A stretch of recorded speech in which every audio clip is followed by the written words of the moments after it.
Hi, everyone. Welcome virtually to Joseph-Beth Booksellers, and thanks for joining us for tonight's Orbit Live event with Brent Weeks and Kay Villoso. Brent Weeks is the author of the Night Angel trilogy and the Lightbringer series, which is now concluded with The Burning White, out now in paperback this month. Kay Villoso is the author of The Wolf of Oren-Yaro and its upcoming sequel, The Icosar Falcon, which will be published by Orbit in September. If you click on the Ordered Signed Books link at the bottom of the screen, you'll be able to order both of these books from Joseph-Beth and get signed book plates from the authors with your order.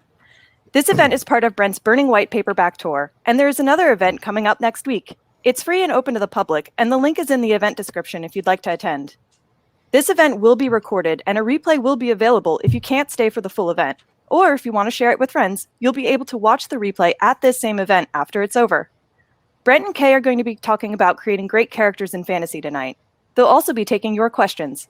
Click on the Ask a Question button to add your own question. You can also vote on everyone else's so that the most popular ones are answered first. And now, I'm delighted to turn things over to Brent and Kay. All right. Well, thank you everyone for coming, and thank you to Joseph-Beth for being our virtual hosts. I wish I could be with you guys again on this book tour. I've had wonderful times every time I've been to Joseph-Beth. It's for all those fans who have not yet visited one of their stores. They are one of the great bookstores in America, so please do order from them. And the wonderful people working in the background will make sure there's good links for all that. But Kay, I've been jealously reading your reviews and your little starred things in the library journal and the raves that other people are giving you. And did I say jealously? I meant to keep that. I meant to keep that inside. I mean, I've been so excited for your success. But one thing that comes up over and over in your reviews is your characters. You and I have never met, so I hope we get along here. But one of the things you just talked about a few days ago, I think on your Twitter stream, is you were talking about the strong female characters and how so often it seems like people try to mash that strong female character into a very masculine looking form. Can you talk about that a little bit? So when I started writing The Wolf of Oren-Yaro, I specifically wanted to address what I felt was like the response to saying that female characters are weak, so you're going to have female characters who are violent in response. Like you're going to have them be fighters and like have no feelings and essentially display traits of toxic masculinity. And like that was my that was the idea that sparked this whole series, was just having a character who is in that spot and then trying to make her like be a person, which means not just thinking of her as like a human wrecking ball, but like paying attention to like everything that makes her human. So her desires, her challenges, and everything like that. And it's not so much the growth as her becoming a stronger fighter, because the story starts with her already as a strong fighter, and more to do with her growing as a person, learning not everything can be solved with violence, even though in fantasy we have that option. And it's just like there are plenty of fight scenes in it. It's like I love the gore just as much as everyone, which makes this like I'm aware of what I'm doing. Like I would put those scenes in, but I want to make it more thoughtful, where it's like, what am I saying to my audience when am I glorifying the violence or making it more necessary? Now, something else that I know that you've done in this series is you have the character. She's a mom, right? And that's like a vital component to her to her personality, as of course it is. I mean, I'm a dad, and that's a vital component of my personality at this point, and certainly of how I spend my time. how do you have a character be a mom and have adventures? Like within fiction, it feels like there's tensions there. When I was finishing the Night Angel trilogy, I had this character that multiple people cared about that was young. She's like 8 years old or something, and they're in a safe place, and everybody goes off to do the battle, and like in a different place, and people are like, "What did you just forget about Yuli?" And it's like, and I was like, no, she had people who are responsible adults, and they made her stay home, because you don't bring a child to a battle because they get killed. And it's like, no, these people aren't morons. So she just, it's not that I forgot about her. I mean, there were lots of other things for me to do, and she was a minor character, but like, she stays home. And I was like, if I bring her along, I've got to deal with her. And I think the same thing about, about children in fiction generally. So how did you address that, keeping motherhood as an important component of Queen Talyien? So in this series in particular, she's rich, so she has people taking care of her son, and that is actually like the privilege that she's in is also part of the whole picture. And I've written characters before who are also mothers and who don't have that privilege, and it is an issue of, or maybe like it's a decision that the woman has to make, where do I leave my child, and then the people I'm leaving my child with, especially in a epic fantasy scenario where everything's turning to am I allowed to swear here? No one's stopping you. So everything's turning to shit, and as a mother, that is exactly something that you're constantly thinking about, like what's happening to my child. And in this series, she does have that. It's a constant state of tension, that like knowing that her son is out there, and that the more in danger she is, more likely the more in danger he is, because a lot of this is political. And it's I keep saying that writing this whole thing is almost claustrophobic, because I'm getting in her head, and as a mom myself, I have two kids. It's thinking that's your motivation, but that is really, really tough, like to have to face battles and stuff, knowing that you would rather be home and make sure that your children is safe. But I feel like it's an important thing to consider, because usually in fantasy we just put the mothers aside, or we kill them off. Right. And again, it's another thing not acknowledging that it is a hardship for women. Like even like in real life, I was a working mom for a long time. Like I worked in engineering. And it's the same. Like I have to wake up really early, like give my son to someone else to take care of for the day while I worked. And like when he was a baby, it was tough. It's tough saying goodbye, even though I also enjoy my job. Like I love working, and it's just a constant state of conflict. Like it's not that motherhood defines you, just the motherhood, but it is an aspect of you. And this is something that I address in this series, where she does love being a mom. She loves her son, and like that is a very important part of her. Like even as a strong woman character, that she has to like she also wants to be queen. She also wants to lead her people. Like she can have all those things, and that's part of addressing a woman as a character, right? Considering all those desires. And it seems to me that especially if she has a strong desire, which like you said she does, to be with her kids, that she loves her kids, that it gives all sorts of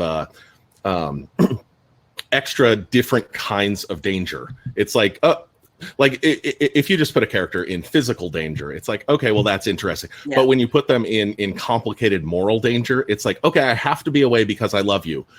The longer I'm away, the less you're going to be connected to me. So even though I'm doing this kind of for you. This damages our relationship at the same time, and that tears at you, just like it does people in real life when that happens. You know, I think of like people in the armed services who are like they're gone. You know, they're just gone for 18 months or whatever, and it's like you love your kid, but you're not with them at all. And does your kid even know you when you come back? Like that's just got to tear out your heart. And you know, I'm a working from home dad, and I see my kids every day, and I love it. You know, it's great, and it's really hard. But it's like I think of people who even just go to work every day, and I'm like, man, I get to see my kids, you know, in the early afternoon at, you know, sort of at the worst. And I mean, I've got book tours and stuff, but usually I get to see my kids kind of a lot.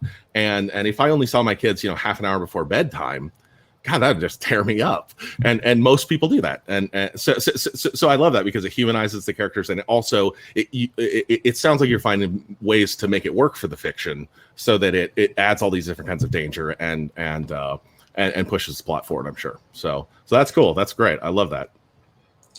I love how you mentioned the relationships, because that's actually one of the things I loved about your series about Lightbringer is all the different relationships that the characters have.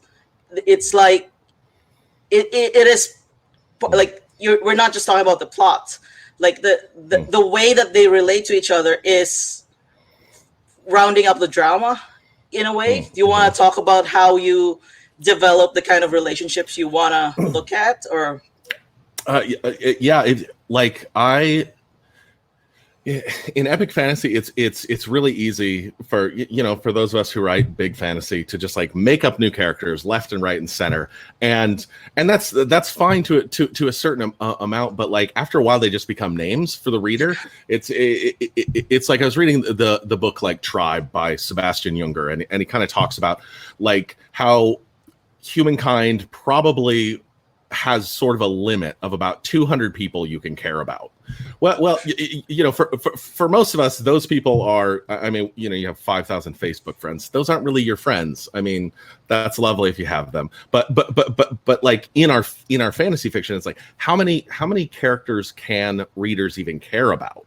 Like, how much room do they have to remember who this is, especially if there's years between books? And so instead of just creating characters willy-nilly, like just to show how many I could possibly create, it's like I mean, I fall into some of that. There's certainly still a lot of characters, but if you can make the characters matter more, so this character isn't just an advisor, they were childhood friends, or they weren't just childhood friends. It's like, you dated my girlfriend and she still thinks I'm still worried that she thinks about you. Like the more history those characters can have with each other, then the more stakes there are, and the more it matters, and the more complications there are, which kind of it cuts both ways, because I think there's this pressure in fantasy sometimes, or at least that I feel, to like push the story forward, always has to be plot. And it's like, okay, but like, this is why this plot development matters. So I'm always trying to bring in, okay, well, I'm not going to talk about that, or maybe I'll just give a very passing mention to, yeah, you guys used to date, or whatever it is. And then I'm going to bring it up at the point in the plot where it matters again. It's like, oh, you said this thing, and now that triggers this memory, and I'm all over that because it triggers something new, some emotional kind of reaction from me.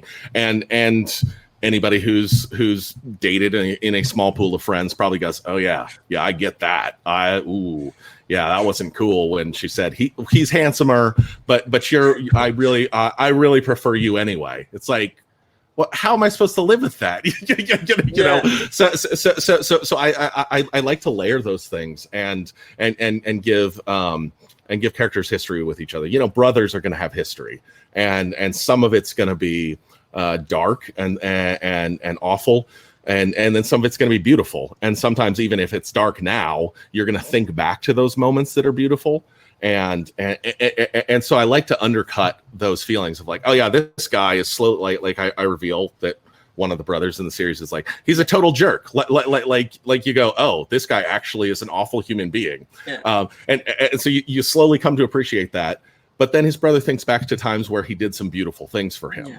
And it doesn't deny he's turned into an awful human being, or he turned into a person who does awful things.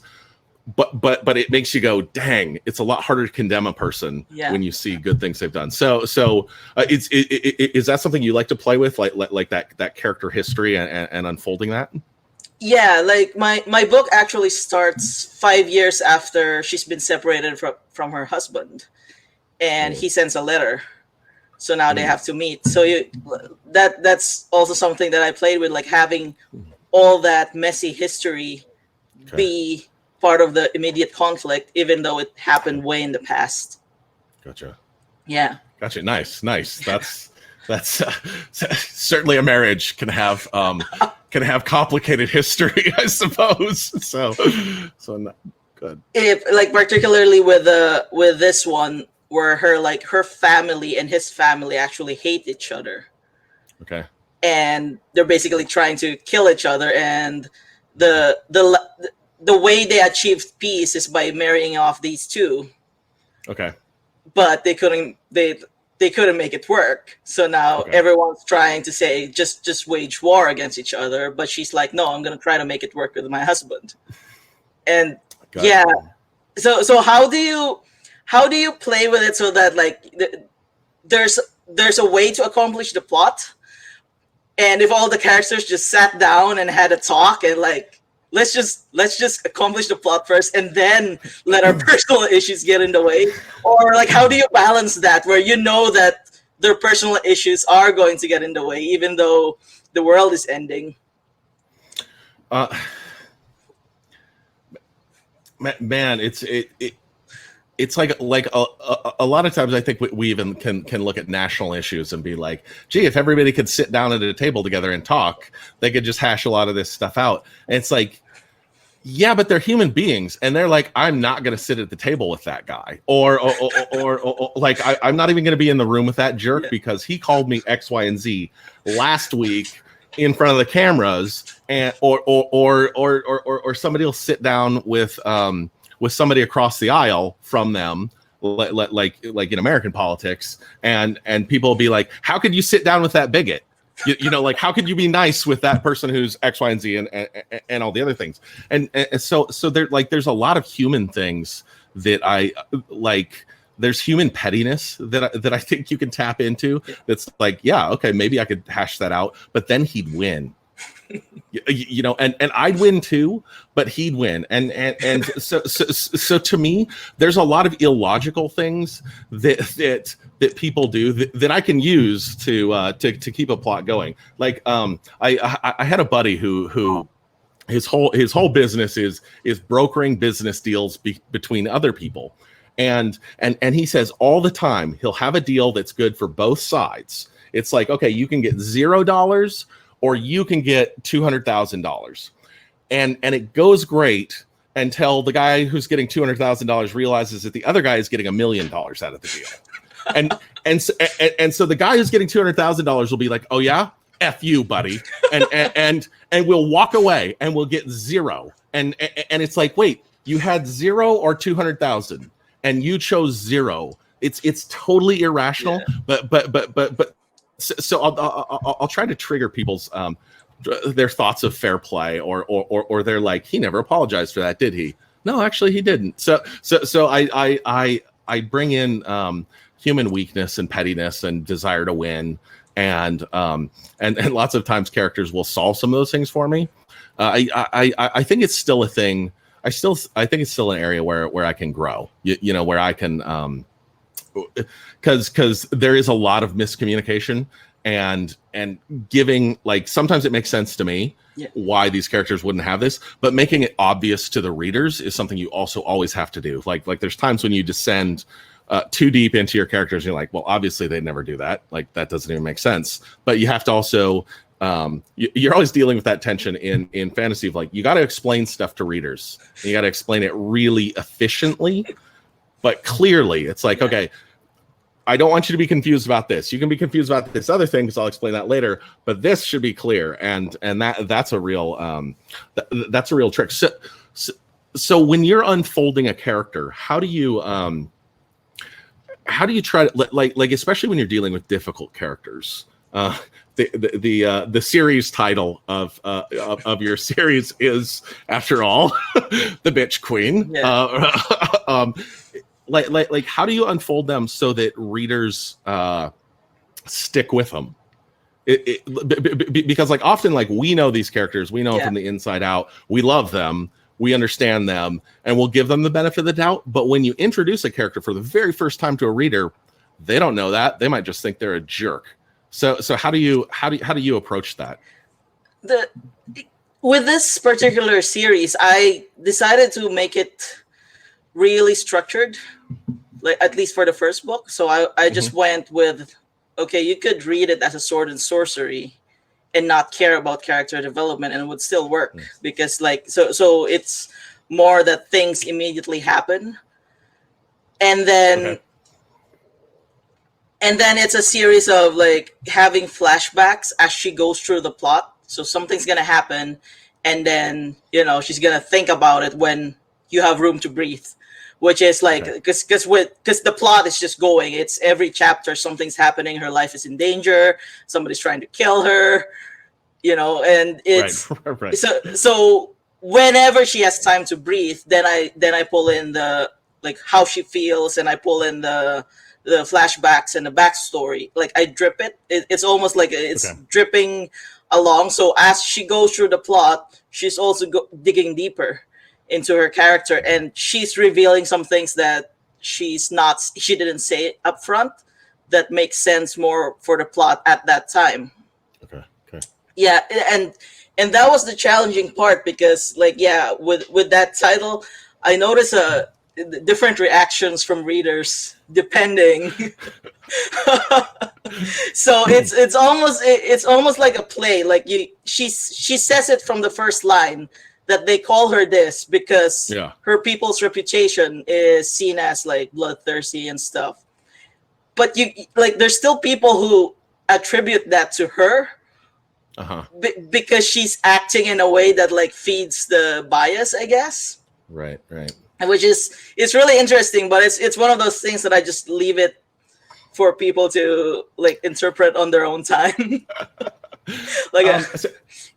So have you noticed that like different reactions from people in different parts of the world or anything? Like even different English speakers will be like, oh, that's a really that's a really serious swear word here, and then over in Australia they'll be like, that's like saying shucks.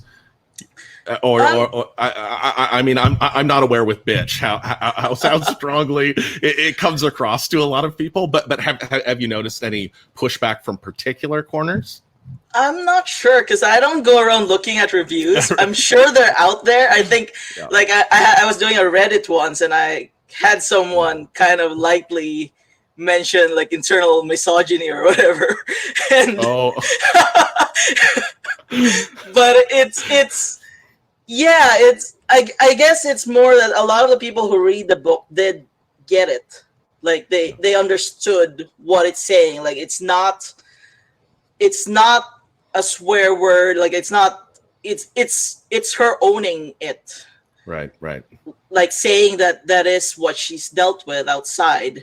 And if it, especially since the journey is both outward and she's also journeying inside and trying to discover her own like her own character growth. It's I think a lot of people got what I was going for there. Yeah. But like it's interesting that some kind of decided to think that it like take it literally.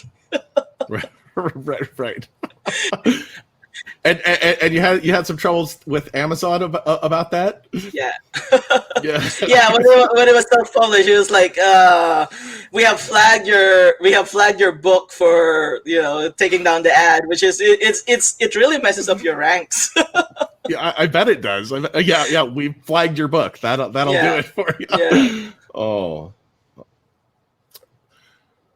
So when you're coming up with secondary characters, how do you make great and memorable secondary characters? When I mean, you focus pretty tightly on Tally, right?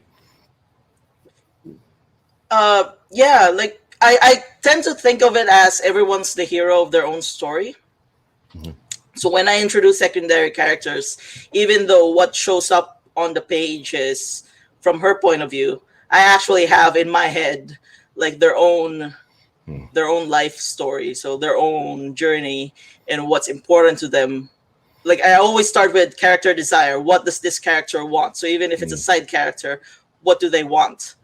And I feel like just having that and then having them interact with her while like keeping in the back of their minds like what is this character trying to gain, and how would that character's how would their interaction with her get them closer to what they want. And it really like it just grows up by itself. It just it just writes itself. And I feel like yours is probably like very similar from all like your secondary characters are also pretty well rounded. Is that similar to your process? Yeah.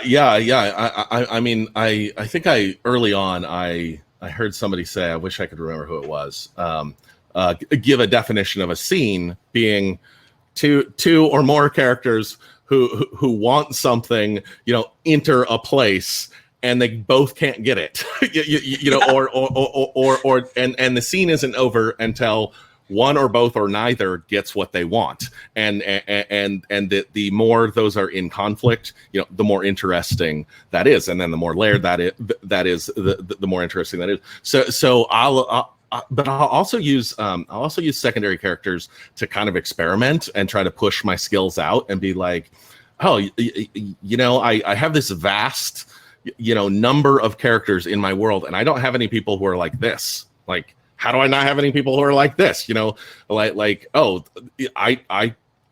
this person could be that, and so I kind of, unfortunately, it'll take a lot of extra time because I have characters with pretty in-depth backstories who are pretty well fleshed out, and then it's like they don't end up being on stage that much, and you're like, well, dang it. She's really super interesting. She's basically a queen in her country. And I really thought at this point that she would come. And she's not going to come.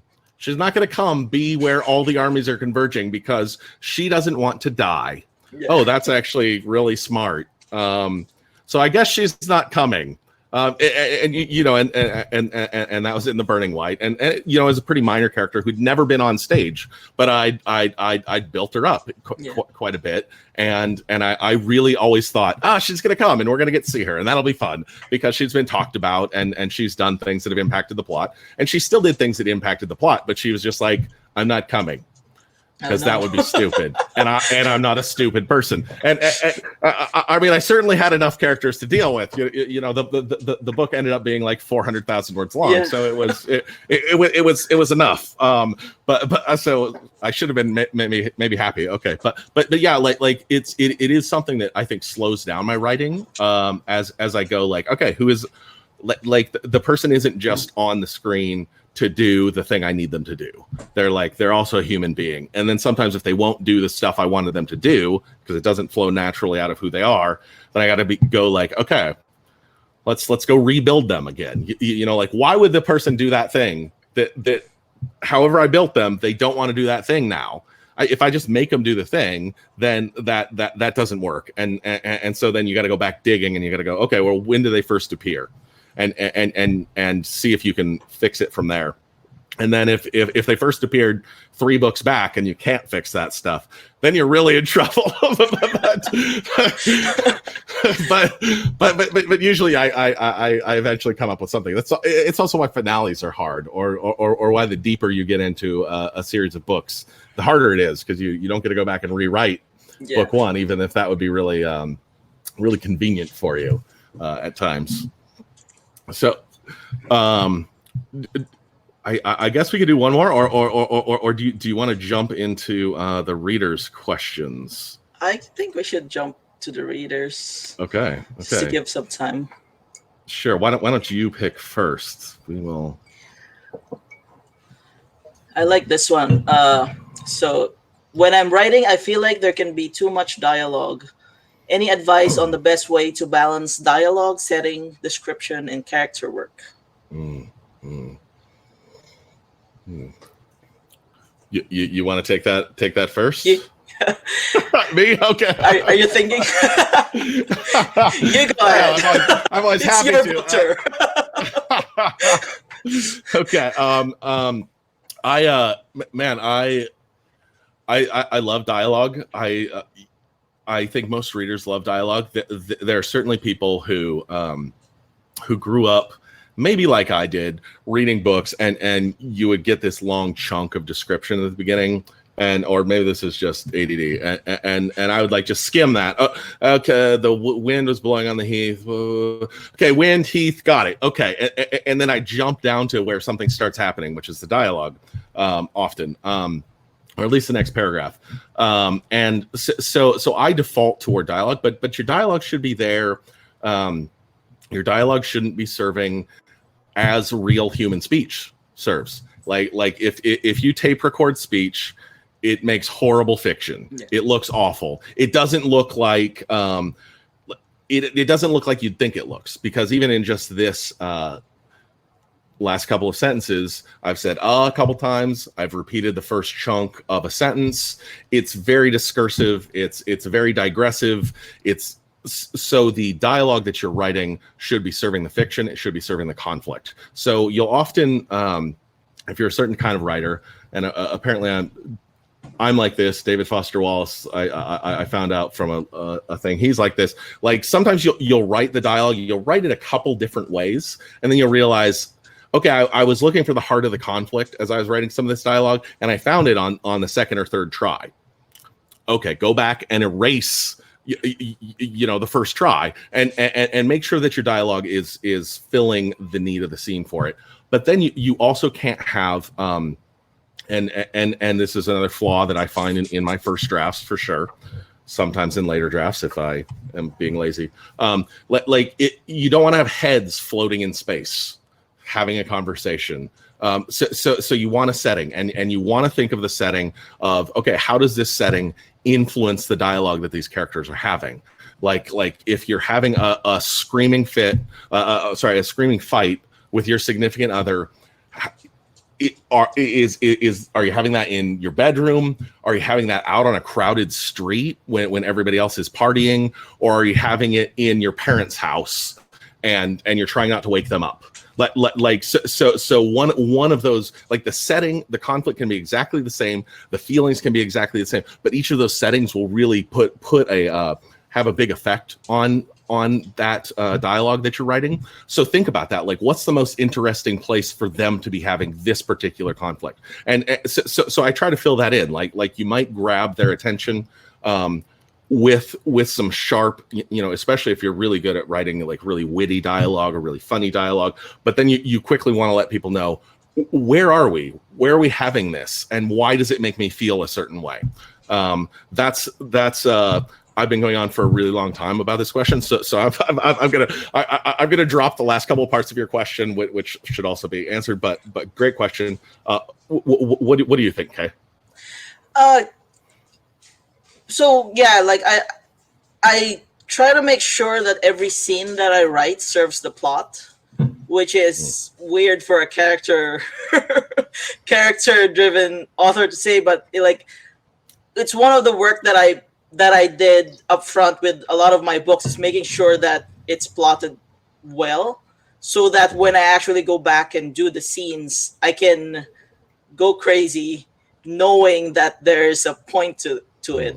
So having that thought in my head, like this scene has to go somewhere, it gives me room to like explore. Now more usually when they do a dialogue, they're exploring the relationship, like they're talking about something that's revealing something, either character or like it's a balance. It's like you said, it's not like a real dialogue, like a real exchange, because you're gonna see a lot of ums and like ellipses if we're trying to do a dialogue that resembles real life.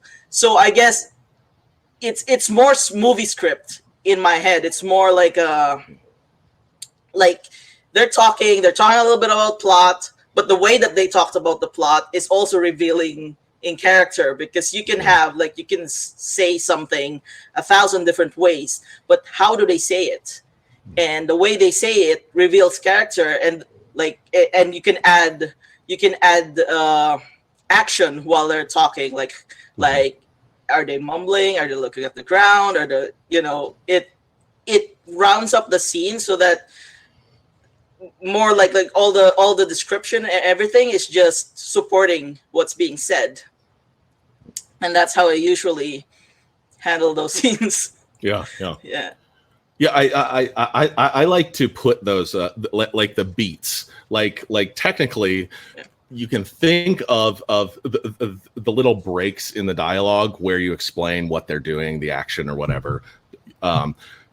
Just for people who don't know what I'm talking about with beats, like technically those can be thought of as being instantaneous, but we don't experience them instantaneously. So sometimes I'll make sure that I'm breaking up the actual dialogue, the just words on the page, with those beats where the character would maybe have a pause or something. So it's like, okay, I actually need a beat here because I want the reader to absorb what they just said, because that was actually kind of a big revelation. I don't need to go on a big digression about how the character feels about it necessarily. I can just give you something else. So probably the scene needs something else that I haven't yet established in here, because we're crackling with tension, and so that's just a little trick that I'll use, and I'm sure lots of everybody else uses too, but it's so there's little things like that, but making sure that every scene, like you just said, what you do, making sure that every scene is in your plot for a purpose. It's like like people ask, well, how much do you cut? It's like, well, I mean, if I cut any scene in my book, it's like I have to distribute the burden that it was accomplishing into other scenes. It's like it was there for a reason, and maybe the reason wasn't good enough, and it's like, okay, so sometimes I will cut scenes, but very rarely, because it's usually, dang it, now how do I offload that? So and that does keep things going forward. It's like, this scene serves this in the book, it needs to be there because of reason X. So I saw a question from someone I might have spoken with recently, Andrea Stewart, and I'll make you answer this first, Kay, since you threw me under the bus last time. Do you ever feel bad about killing off a beloved character, or are you secretly gleeful? And very nice to see you. Hi, Andrea. I think I feel bad even though people don't believe it. I know they're like, oh, you just can't wait to kill that character, but I feel terrible. I don't want to spoil people, but yeah. the ones that I've killed, I like, because I don't kill characters just to try to recreate real life as well. I like fiction to have a purpose, like to have a point. So when I kill a character, there is a specific reason I killed that character, and not just because they're getting annoying, and not just because I'm trying to mess with readers. Right. It serves a bigger purpose in plot and like in the grand scheme of things. So I feel terrible. And usually, like the way they get to that point, I do drop a lot of foreshadowing, which means that I kind of tend to feel the way the reader will feel when they get to that scene. So yeah, I mourn them. Nice. So I'm going to sound really callous here.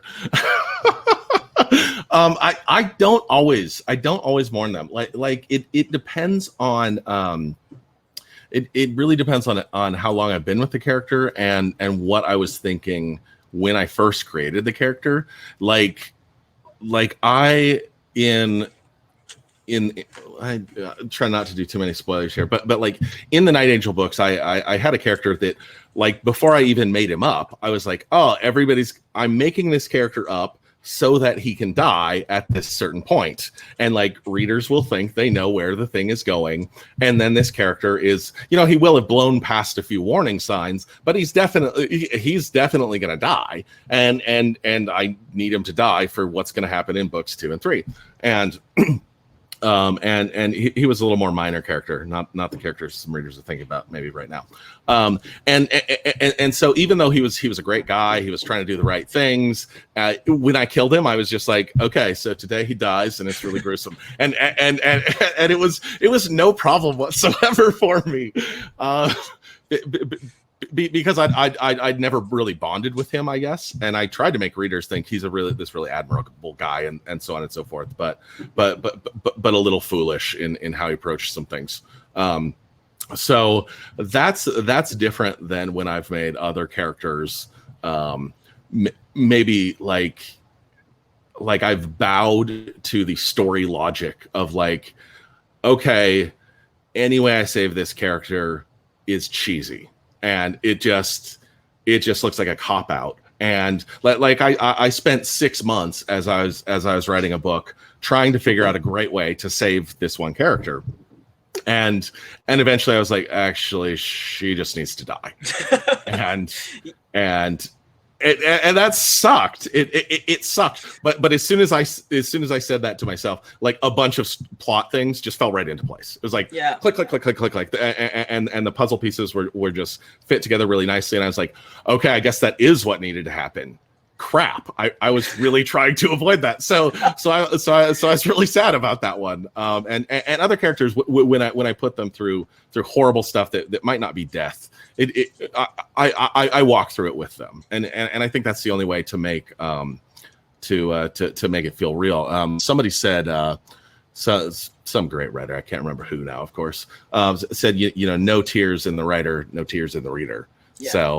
So I'm a big softie. I weep with my characters at time. Readers can kind of see it too, like there's, if you save a character but you were intending for that character to die, they do. Like I've read it once. I don't know if you read manga. It's in Full Metal Alchemist, and there's like near the end there's a character that it would have made so much sense if they killed her off. I'm so glad she didn't kill her off, but it would have made so much sense, and I just feel so much conflict because I love that character and I'm glad she didn't die. But it would have made so much sense to kill her off, and it's like it's the part of you where like I feel bad, but if I have to kill a character off, I will. right, yeah, like brutally. Yeah, I had a minor character that I reached, and I'm still divided on what I did with this, but I reached the big climactic battle sequence, and like, you know, stuff is happening and crap is going down everywhere, and I like had this option, and I was like, I could kill this character off because it's war and people die and it's kind of senseless and like, you know, you at certain places it's appropriate to show, okay, it's the senselessness of war. It's like you stand up at the wrong time and a bullet hits you, or whatever, or an arrow flies errantly, or the good guys shoot you, or whatever. Like it's sort of important to establish those things can happen, a friendly fire, whatnot. And I like had this moment, and I'm like, I could kill this character off. I don't need him for anything left in the plot. He could just die here. And I was like, gosh, I feel like I've seen that before. Yeah. And I'm going to let him live. And I mean, it wasn't quite that pat. I actually wrestled with it for a while. Like this character could die. It would hurt. It would drive home, okay, this battle was serious and that and whatnot. But I was like, I'm killing a character just to show that war is bad. I mean, everybody knows war is bad, right? And I think I've established that war kills good people, and good people die senselessly. And so I let the character live. But it was really on the edge of a knife for me, of like, you know, like if I'd actually talked it over with 5 people and 6 of them had said, you know, you should probably kill him. But I would have done that, and maybe I should have killed him. I'm still not sure if I'm right. But so there are times where I don't know exactly what's the best thing, and then I just kind of trust my intuition, and I don't write my books by committee. You know, I don't go, okay, well, what would be more popular? It's like, no, I don't believe in doing that. I mean, I talk over stuff with my wife. And so I'll talk things over with my agent and my editor when it's appropriate, but kind of I run through that checklist myself. So I wonder how I feel in 10 years about that. I'll probably be happy I let him live. But it's not always clear to me anyway. I still write a lot by intuition, even after 20 some years of doing this now. Not professionally the whole time, but okay. Let's see. Let me. Oh wait, I chose the last question. I guess it's your turn. It's your turn. Let's see. So I want to ask this one that Bridget posted, Mm-hmm. and it's talking about Talyien. In any other story, she could be depicted as a villain. Would you mind talking about what you wanted to do with your villains versus your protagonist? Because you also have like those very complex protagonists. Mm-hmm. Well, you jump in first. I'm gonna have to think about this one first. And she clearly addressed it to you, so I think it's only fair.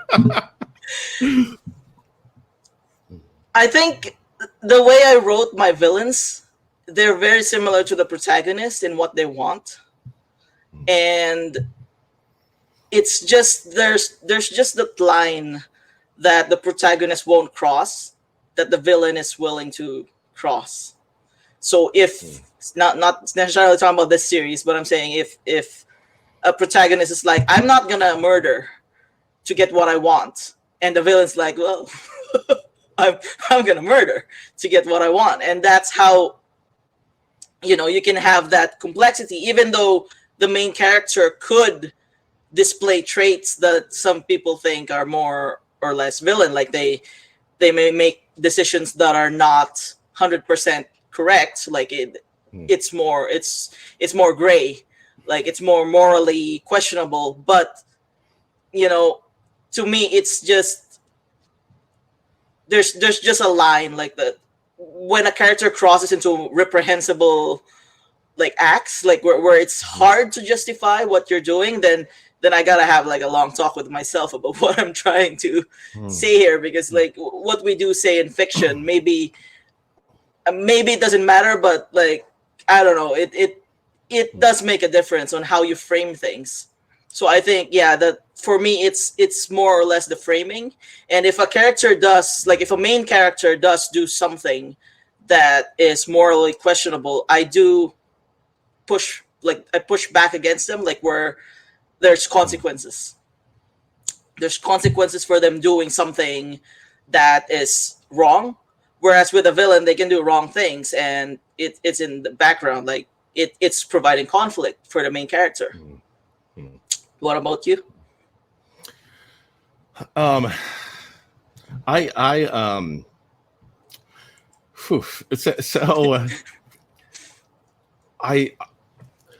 think of this quote that I'm not going to get exactly right. I think it was from Alexander Solzhenitsyn. He talked about how the line of evil goes down the middle of every human heart. I don't think in a lot of ways that I'm trying to do different things with how I depict things with my villains versus with my protagonists. It's like you see people make different compromises with what they choose to believe, with what they've inherited of their beliefs, and with how much they believe the ends justify the means. And you see people who are doing terrible stuff out of self-deception, and you see people deceiving other people because they think it's the right thing to do. And sometimes you go, I totally get that. And sometimes you go, that's not so good. And then sometimes you go, wait, now when I look back on that guy, that was never good. And actually he is way more in it for himself. And so he's kind of a bad guy. And I want to show that the good guys are susceptible to that motivated reasoning. It's like I can come up with a really great reason why I should do this thing, it happens to also benefit me. But really, I'd be the best king because I'll be able to bring peace to our lands and so on and so forth.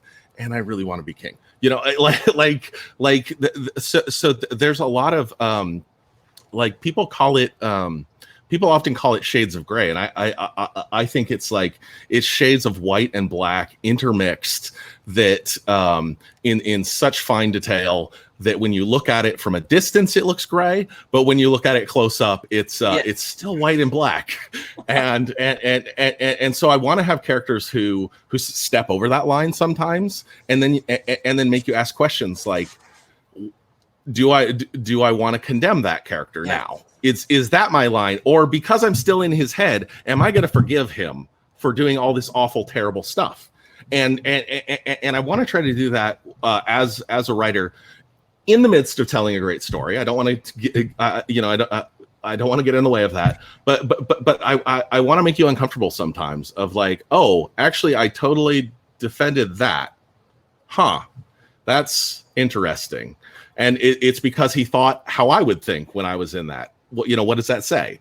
So there's a certain amount of moral discomfort I'm willing to put readers into, but not just for fun, not just to be like, oh, you're a terrible human being and you root for terrible human beings, but to be like, man, isn't it scary how we can come up with really good reasons to do really terrible stuff? And like that should make us think for a second. And so I hope it's first of all entertaining, but I hope that there are some thorns on the rose. I guess I'd say, and I do that also with the bad guys have good points sometimes, and they have good points about the good guys not being such good guys as they say they are. So it's like both of these things can be true. And I try to make readers look at that a little bit. So I like how you put the moral discomfort is it makes for great storytelling, having the reader sit down and think about the decisions the characters make, right? Like it's not laughably, like the bad guys are not laughably bad. It's and the good guys are not like, oh, we're doing this like, because it's the right thing to do. Sometimes what is the right thing to do? Sometimes it's both like two things that are both bad. One's just slightly worse than the others, but you have to take action. Even like so, it's interesting to do character work that way. Like for me, just the process itself is fun, and I hope readers find it fun as well. Right. How do you make characters larger than life without making them unrealistic?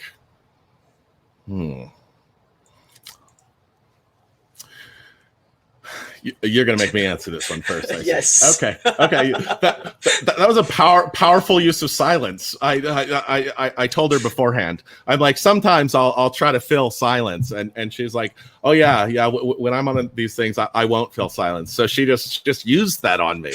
It's diabolical. I tell you what. I really make a study of characters from history.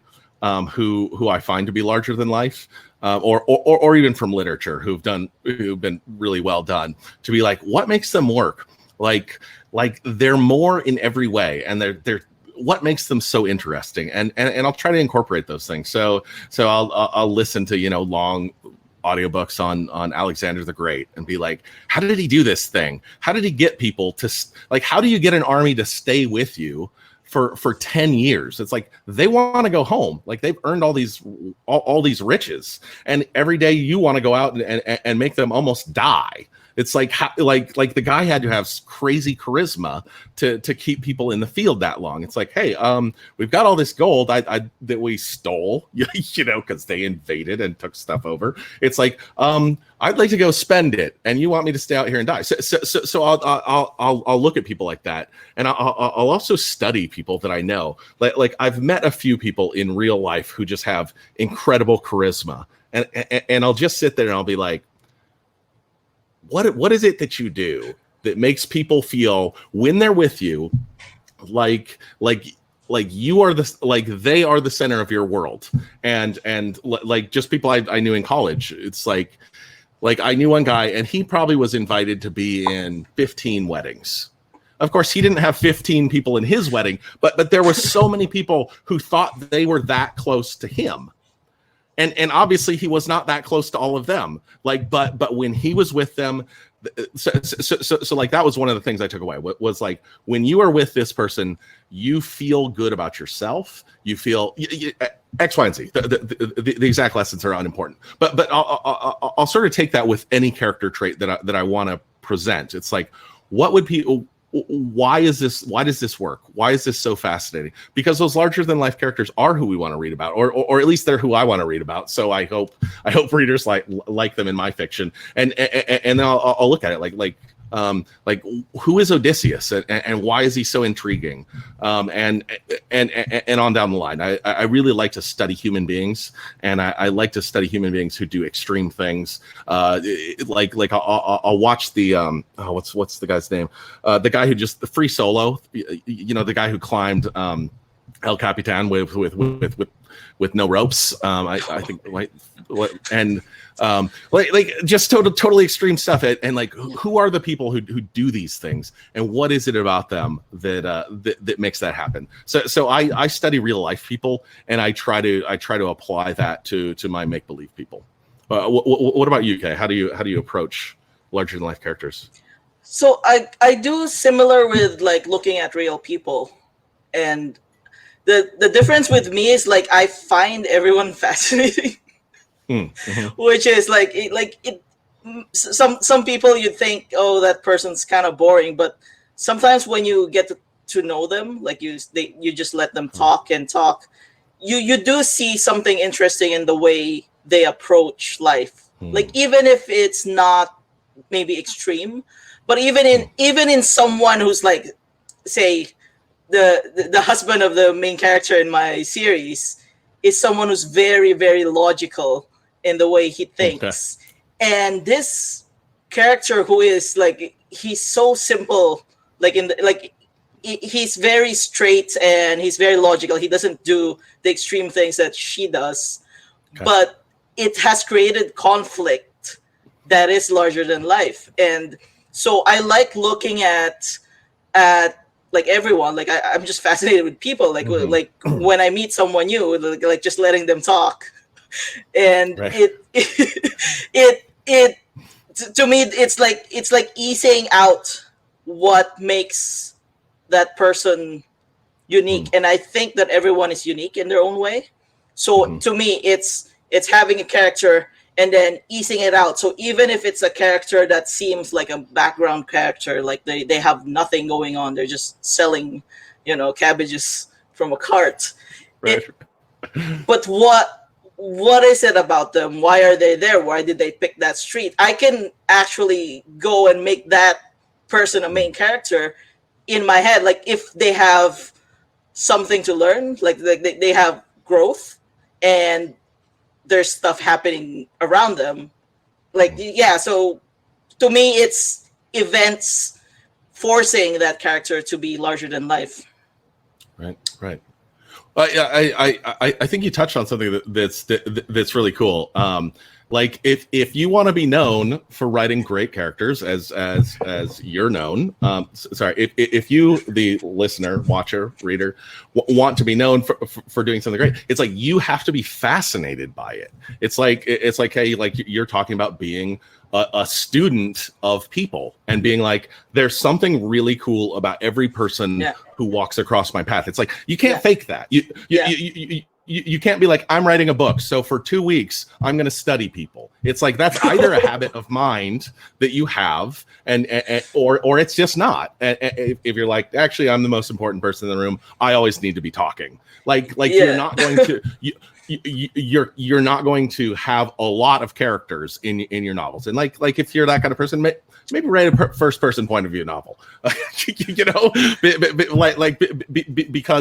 because that person will be the most interesting. So there's things that I think we bring as writers to our books that are like, this is an aspect of my personality, and like you saying like, hey, I study people like that. It's like, okay, that's something you developed over a long period of time. That's who you are, and so it doesn't surprise me at all with that habit of mind that you have found intriguing things to put into each of your characters. It's like you've been looking for that forever. So that's who you are. So of course, so that's awesome. And I love that you said that, because that's a really cool strength that you bring to your work. So let's it is we spoke about children. I have promised my children that I'm going to play with them at 4:00, which is the time it is right now. Let's wrap it up with one more question, because I'm a gray villainous character myself, and I will break my word to my children by 1 minute. So should we do an easy one? If you could eat only one food or meal for the rest of your life, what would it be? I'm gonna cheat with this one. I'm gonna go with sushi. Oh, no way. Because then you could have different kinds. Yeah, that was well done. That was well done.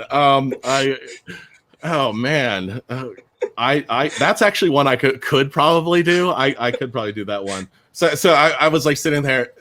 Here's my plodding utilitarian thought. Like, I guess rice and beans, so I wouldn't die of malnourishment. I mean, if I'm eating only one thing, I guess. So, do I get spices? Can I change it up every once in a while? Can I put butter on? And okay. So there you go. Sushi and rice and beans. I don't know that was my best answer of the afternoon. But I guess we're going to close with that.